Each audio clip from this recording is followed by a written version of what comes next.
एक छोटे से गांव में एक गरीब लड़का रहता था जिसका नाम अली था। अली को ड्राइंग का बहुत शौक था, लेकिन उसके पास न तो कागज था और न ही पेंसिल। वह हर रोज पेड़ों की छाल पर उंगली से तस्वीरें बनाता और अपने सपनों को जिंदा करता।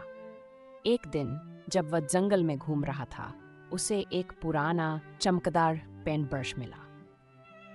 अजीब सी रोशनी से चमक रहा था। अली ने पेंट ब्रश उठाया और एक पत्थर पर एक सेब की तस्वीर बनाई। हैरानी की बात यह थी कि जैसे ही उसने तस्वीर पूरी की, एक असली सेब उसके सामने प्रकट हो गया। अली को यकीन नहीं आया। उसने एक पक्षी की तस्वीर बनाई और एक चकता हुआ पक्षी हवा में उड़ने लगा। अली ने समझ लिया कि यह पेंट ब्रश जादुई है। खुशी से भरपूर अली ने गांव वापस जाकर लोगों की मदद करने का फैसला किया।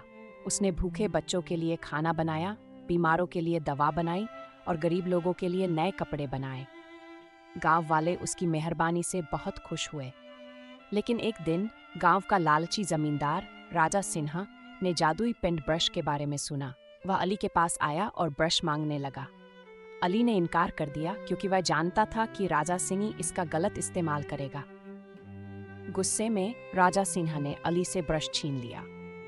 राजा सिन्हा ने अपने महल के लिए सोने के सिक्के बनाने शुरू किए। लेकिन जब उसने एक बड़े ड्रैगन की तस्वीर बनाई तो ड्रैगन जिंदा हो गया और उसने राजा सिन्हा को डरा दिया। ड्रैगन ने ब्रश को उठाया और वापस अली के पास ले आया। अली ने ड्रैगन को एक खूबसूरत पक्षी में बदल दिया और उसने वादा किया कि वह कभी भी जादुई ब्रश का गलत इस्तेमाल नहीं करेगा। कहानी की सीख: लालच बुरी चीज है और दूसरों की मदद करना हमेशा अच्छा होता है। जादू या ताकत का इस्तेमाल हमेशा अच्छे मकसद के लिए होना चाहिए।